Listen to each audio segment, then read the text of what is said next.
Hello friends, class 10th के बाद में हमको एक बहुत इम्पॉर्टेंट डिसीजन लेना होता है कि हम कौन सी स्ट्रीम सेलेक्ट करेंगे, किस में अपना करियर बनाना चाहते हैं।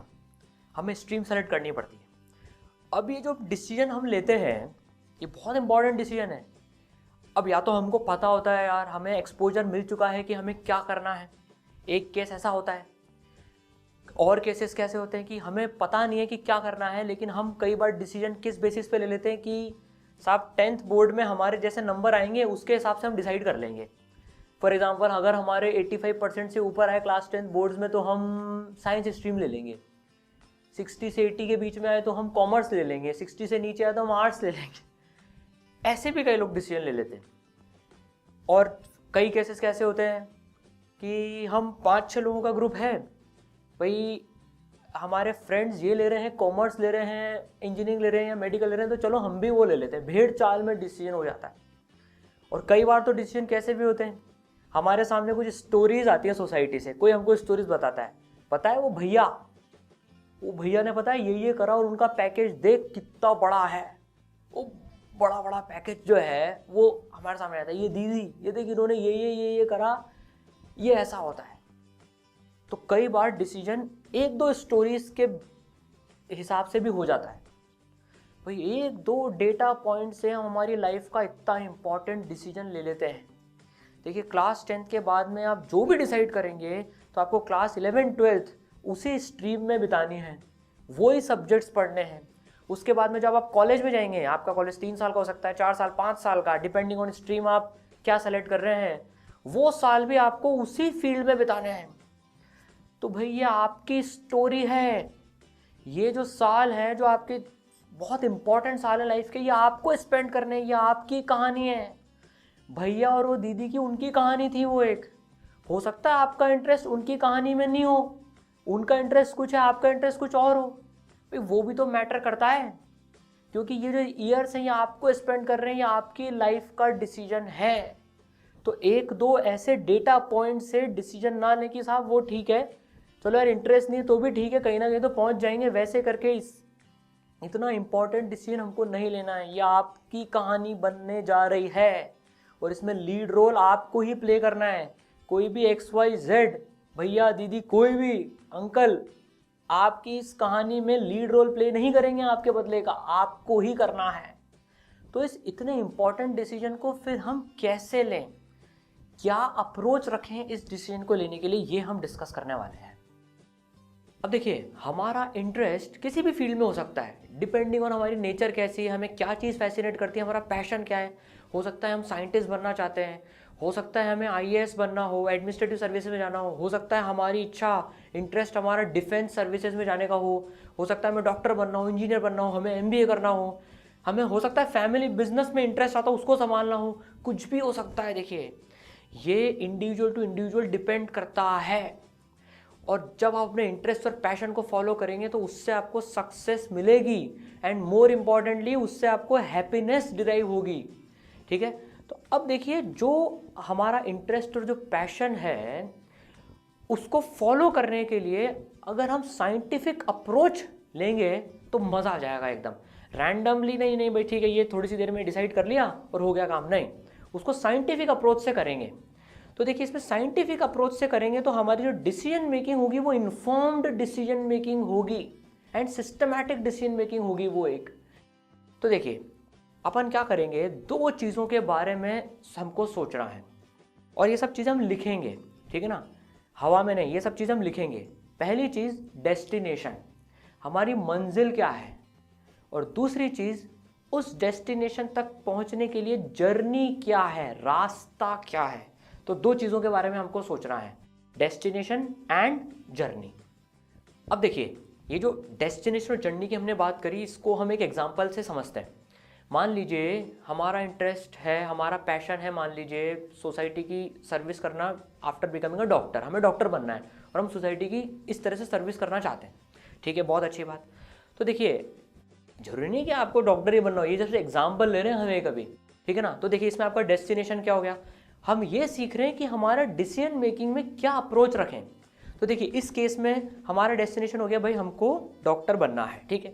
अब देखिए, इसकी जो जर्नी है, इसका जो रास्ता है, उसके लिए हमें कुछ कॉम्पिटिटिव एग्जाम्स देने पड़ेंगे, जैसे नीट हो गया, एम्स हो गया, और भी बहुत सारे कॉलेजेस के एग्जाम्स होते हैं, ठीक है। ये एक स्टेज हो गई डॉक्टर बनने तक की।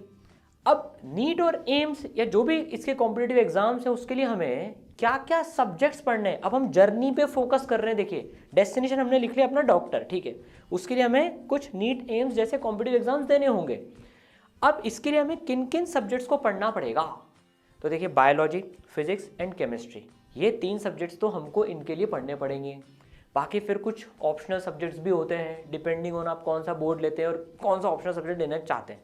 लेकिन नीट और एम्स के लिए आप देखें तो फिजिक्स, केमिस्ट्री एंड बायोलॉजी तो आपको पढ़नी पड़ेगी। सही, ये तो मेन कोर सब्जेक्ट्स हैं, ठीक है। तो यह आपने नोट डाउन कर लिए। अब देखिए, कहीं ऐसा तो केस नहीं है कि यार आपको इन सब्जेक्ट्स में से, जैसे बायोलॉजी हो गया फॉर एग्जांपल, उसमें बिल्कुल ही इंटरेस्ट नहीं आ रहा है कि साहब मेरे को तो बायोलॉजी से एकदम ही पसंद नहीं है मेरे को बायोलॉजी। तो फिर क्या ये रास्ता आपके लिए है क्या? वो सोचने की बात है, साहब मैं तो पढ़ नहीं सकता, मेरे को याद ही नहीं होती चीज़ें, जो टर्म्स हैं वो मुझे ध्यान में नहीं आती, याद नहीं होती। तो फिर सोचिए क्या रास्ता आपके लिए है क्या? ये तो वैसे ही बात हो गई, सर मुझे सचिन तेंदुलकर बनना है लेकिन मेरा बैटिंग में बिल्कुल भी इंटरेस्ट नहीं है, मुझे मज़ा ही नहीं आता बैटिंग में बिल्कुल। तो भाई सोचिए फिर क्या ये रास्ता आपके लिए है क्या? ठीक है। तो अब देखिए, हमने डेस्टिनेशन लिख लिए, हमने जर्नी में लिख लिया क्या क्या चीज़ें आने वाली हैं। इससे हमें पता रहेगा यार कि मेरी स्ट्रेंथ्स और वीकनेस क्या है। हाँ भाई, फिजिक्स, केमिस्ट्री, बायोलॉजी यार मेरे को अच्छे लगते हैं ये, ठीक है, मैं इसमें कर सकता हूँ काम, ठीक है। तो अपने सामने क्या है, क्लियर पिक्चर बन गई। अब इसके साथ में एक काम हम और करेंगे। देखिए, इस रास्ते से हम डॉक्टर, हम डेस्टिनेशन तक ये रास्ता हमको लेके जा रहा है, साथ में हम और भी जो अल्टरनेटिव्स हैं वो लिख लें। जैसे ये बायो वाली फील्ड को सेलेक्ट करते हुए हम जो डॉक्टर है उसके साथ में हमारे पास में और क्या क्या अल्टरनेटिव्स हैं। जैसे देखिए, हम फिजियोथेरेपी का कोर्स भी कर सकते हैं, या हम डेंटिस्ट की तरफ भी जा सकते हैं, या एक ऑप्शन हमारे पास में इसमें फिर बीएससी भी। सारे ऑप्शंस लिस्ट डाउन कर लें। ऑप्शन लिस्ट डाउन करने से क्या होगा, हमारा एक तो कॉन्फिडेंस लेवल बढ़ेगा कि यार जिस रास्ते पर हम जा रहे हैं देखो उसमें इतने सारे ऑप्शंस हैं। अगर हमारा प्लान ए किसी कारण से सक्सेसफुल नहीं भी होता है तो हमारे पास में प्लान बी क्या क्या है। भाई हम प्लानिंग तो पूरी करेंगे, हम तैयारी तो प्लान ए के हिसाब से करें, में हमको डॉक्टर बनना है, ठीक है, बहुत अच्छी बात। लेकिन यार और भी क्या क्या इसमें ऑल्टरनेटिव्स हैं वो भी हमें पता होने चाहिए, ठीक है। तो वो भी आप लिस्ट डाउन कर ले सारी चीज़ें, उससे हमारा कॉन्फिडेंस बढ़ेगा और हमें क्लैरिटी रहेगी कि यार मेरे पास में ये सारे ऑप्शंस हैं। अब एक दूसरा एग्जांपल भी लेते हैं। मान लीजिए आपने सोचा यार मेरा इंटरेस्ट तो भाई इंजीनियरिंग साइड में है, तो ठीक है, आपने अपने डेस्टिनेशन, वही जर्नी और डेस्टिनेशन, आपने अपना डेस्टिनेशन लिख लिया इंजीनियरिंग, ठीक है। भाई इस इंजीनियरिंग के लिए मैं, मेरे टारगेट जो मेरे डेस्टिनेशन है वो कॉलेजेस कौन कौन से हो सकते हैं। भाई मुझे तो आईआईटी में जाना है, मुझे वहाँ की लाइफ के बारे में पता भी है मान लो, तो मुझे तो मैंने डिसाइड कर लिया कि भाई मुझे आईआईटी में जाना है, ठीक है, ये आपने ऐसा सोच लिया, ठीक है। तो अपन ने वहाँ पे लिख लिया यार इंजीनियरिंग में एक आईआईटी ऑप्शन है। इसमें और भी ऑप्शन लिख लें, अल्टरनेटिव जो ऑप्शन है वो भी लिख लें। एनआईटीज़ भी हैं, ट्रिपल आईआईटीज़ भी हैं, और काफ़ी सारे कॉलेजेस हैं, प्राइवेट कॉलेजेस भी हैं, बिट्स भी है, वीआईटी है, जो जो भी आपके दिमाग में जो आपको अच्छे कॉलेजेस लगते हैं उनको आप लिस्ट डाउन कर लीजिए, ताकि सारे अल्टरनेटिव्स हमको पता पड़ गए, ठीक है। चलिए, ये तो डेस्टिनेशन हो गया, इस फेज का डेस्टिनेशन हो गया, ठीक है। अब देखिए इसकी जर्नी में, अब इसकी जर्नी में हमें अब कुछ कॉम्पिटिटिव एग्जाम्स देने पड़ेंगे। जैसे आईआईटी में जाने के लिए जेई एडवांस देना पड़ेगा, जेई मेंस भी देना पड़ेगा, जेई मेंस के थ्रू एनआईटीज़ में भी हो जाता है, ठीक है। फिर आप और जो प्राइवेट कॉलेजेस के एग्जाम्स हैं उनको नोट डाउन कर लें, ठीक है, एग्जाम्स नोट डाउन कर लिए। अब इनके लिए सब्जेक्ट कौन कौन से जरूरी हैं? भाई फिजिक्स, केमिस्ट्री और मैथ्स।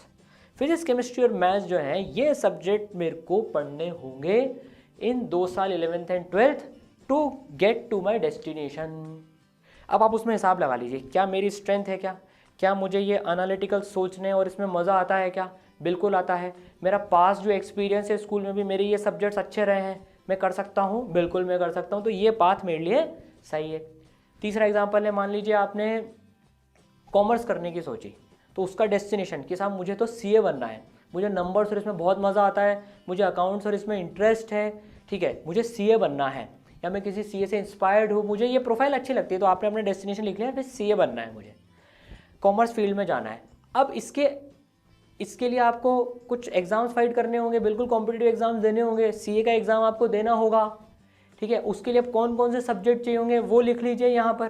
भाई मुझे अकाउंट्स पढ़ना पड़ेगा, टैक्स पढ़ना पड़ेगा, जो जो भी इसमें सब्जेक्ट्स हैं वो यहाँ पर नोट डाउन कर लीजिए, ठीक है। साथ ही साथ इसके ऑल्टरनेटिव्स भी लिख लीजिए। भाई सीए तो एक चीज़ हो गई, ठीक है, मेरा डेस्टिनेशन सीए है, लेकिन साथ साथ में ऑल्टरनेटिव्स और क्या क्या हैं। भाई मैं सीएस जो कंपनी सेक्रेटरी है वो प्रोफाइल भी सेलेक्ट कर सकता हूँ, मैं कॉर्पोरेट लॉ का प्रोफाइल भी सेलेक्ट कर सकता हूँ, मैं इसके बाद में गवर्नमेंट सेक्टर्स में भी अप्लाई कर सकता हूँ, बैंक्स वगैरह में भी अप्लाई कर सकता हूँ। क्या क्या ऑप्शंस हैं वो सारा लिख लीजिए। देखिए अब आपका विजन जो है खुल गया पूरा, ठीक है, समझ में आई बात। तो देखिए ऐसे और भी एग्जांपल्स हो सकते हैं। आपको फाइन आर्ट्स में जाना है, आपको आईएएस बनना है। अब देखिए आईएएस तो आप किसी में भी ग्रेजुएशन करके बन सकते हैं। भाई काफ़ी सारे इंजीनियर्स भी आईएएस बनते हैं, काफ़ी सारे कॉमर्स वाले लोग भी आईएएस बनते हैं, काफ़ी सारे लोग आर्ट्स लेके भी आईएएस बनते हैं। तो वो रास्ते लिख लीजिए उसमें, ठीक है। अगर आपको हो सकता है कन्फ्यूजन हो कि मुझे तो ये समझ में नहीं आ रहा कि भाई मैं किस में जाऊँ, तो जो भी 2-3 ऑप्शंस आपके दिमाग में हो उनका पूरा जर्नी डेस्टिनेशन लिख के कंपेयर कर लीजिए। आप अपनी सब्जेक्ट्स में स्ट्रेंथ देख लीजिए, यार ये सब्जेक्ट्स मेरे स्ट्रॉन्ग हैं, ये एरिया मेरा स्ट्रॉन्ग है, ये वीक एरिया है, उससे आप एनालिसिस कर लीजिए, ठीक है।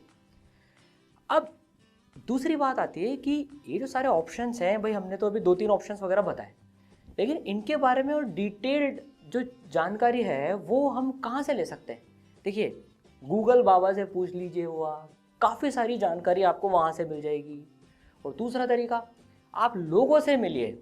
आपने एक पास सोच रखा है कि यार मुझे इस रास्ते पर चलना है, इस डेस्टिनेशन पे, तो कोई ना कोई तो उस रास्ते को पहले ट्रैवल कर ही चुका होगा, काफ़ी चांसेस हैं। भाई आपने मेडिकल का रास्ता सोचा तो कोई ना कोई तो आपको मिल जाएगा जो कि मेडिकल के रास्ते से होते हुए डॉक्टर बनाए। आपको आईआईटी में जाना है तो कोई ना कोई तो मिल जाएगा जो कि आईआईटी में गया। आपको सीए बनना है तो कोई ना कोई तो मिल जाएगा। उनसे बात कीजिए, लोगों से बात कीजिए, आपकी क्वेरीज पूछिए, उसमें जो भी आपकी क्वेरीज हैं, क्या क्या ऑप्शंस हैं, कैसी लाइफ होती है, क्या क्या पढ़ना होता है, ये सारी जो भी क्वेश्चंस हो आप वो पूछिए, ठीक है। तो वो जो आपके वो दीदी और भैया वाले जो एग्जाम्पल्स हैं वो आपके लिए डेटा पॉइंट्स का काम करेंगे। हाँ भाई ठीक है, इन भैया ने इस बात पे चलकर ये चीज़ करी, ये एक डेटा है, ये अकेला डेटा नहीं, उससे बायस नहीं होना है कि यार हाँ सही है, पूरा ओवरऑल समझना है उसको। जितना ज़्यादा आप डेटा कलेक्ट करेंगे उतना ज़्यादा इन्फॉर्म डिसीजन आप कर पाएंगे, ठीक है। तो बायस मत होना। एक एग्जाम्पल देखते हुए साहब मैं भी इसी लाइन पे दौड़ पड़ता हूँ, नहीं भाई, पूरा डिटेल्ड एनालिसिस करके हमको डिसीजन लेना है, ठीक है। अब देखिए इस पूरे एनालिसिस में एक और चीज़ की जो हमको ज़रूरत पड़ रही है कि हमारा कौन सा सब्जेक्ट स्ट्रॉन्ग है, हम किन सब्जेक्ट्स में स्ट्रॉन्ग हैं, किन सब्जेक्ट्स में वीक हैं, ये नॉलेज भी हमको होना चाहिए, ठीक है। तो इसके लिए हमने कुछ टेस्ट आपके लिए डिज़ाइन करे हैं। फ्री टेस्ट है, कोई चार्जेस नहीं उनका। आप ईसरल ऐप डाउनलोड करके इन टेस्ट को दे सकते हैं। इनसे आपको सब्जेक्ट वाइज आपकी स्ट्रेंथ और वीकनेस का पता पड़ जाएगा, जिससे कि आपको डिसीजन लेने में मदद मिल जाएगी। तो आप इन टेस्ट को कितनी बार भी दे सकते हैं। इनसे जो स्कोर है उनसे आप इन्फ्रेंस निकालने की कोशिश कीजिए कि मेरा कौन सा बिट स्ट्रॉन्ग है, कौन सा वीक है, मैं किस फील्ड में जा सकता हूँ। ये सारी चीज़ों में आपको इससे मदद मिल सकती है। इन टेस्ट का जो लिंक है वो आपको डिस्क्रिप्शन में दिया हुआ है, ठीक है। अच्छा, अगर आपको इंजीनियरिंग या मेडिकल फील्ड को एक्सप्लोर करना हो, उसमें डेटा कलेक्ट करना हो, जानना हो कि यार हमारी जो जर्नी है, जो हमारी जो 11th-12th की जर्नी है वो कैसी होने वाली है, हम क्या क्या सब्जेक्ट्स पढ़ने हैं, क्या क्या टॉपिक्स हमारे आने वाले हैं, तो वो आप ईसरल ऐप में वो भी एक्सप्लोर कर सकते हैं। भाई देखिए अभी हमने इंजीनियरिंग और मेडिकल के लिए मॉड्यूल्स डाल रखे हैं, तो आप उनको देखकर डिसीजन मेकिंग में आपके लिए हेल्प हो सकती है कि यार ये मुझे ऐसा ऐसा ऐसा पढ़ाई मिलने वाली है, क्या ये मेरे लिए है कि नहीं है, और मुझे इसमें मज़ा आ रहा है कि नहीं आ रहा है, ठीक है। वो भी आप एक्सप्लोर कर सकते हैं, ठीक है। तो ईसरल टीम की तरफ से आपको बेस्ट विशेस। आप जो भी स्ट्रीम सेलेक्ट करें उसमें आपको सक्सेस मिले एंड मोर इम्पॉर्टेंटली आप उससे हैप्पीनेस डिराइव कर सकें। All the best. Thank you for watching this video. For more videos, download eSaral app.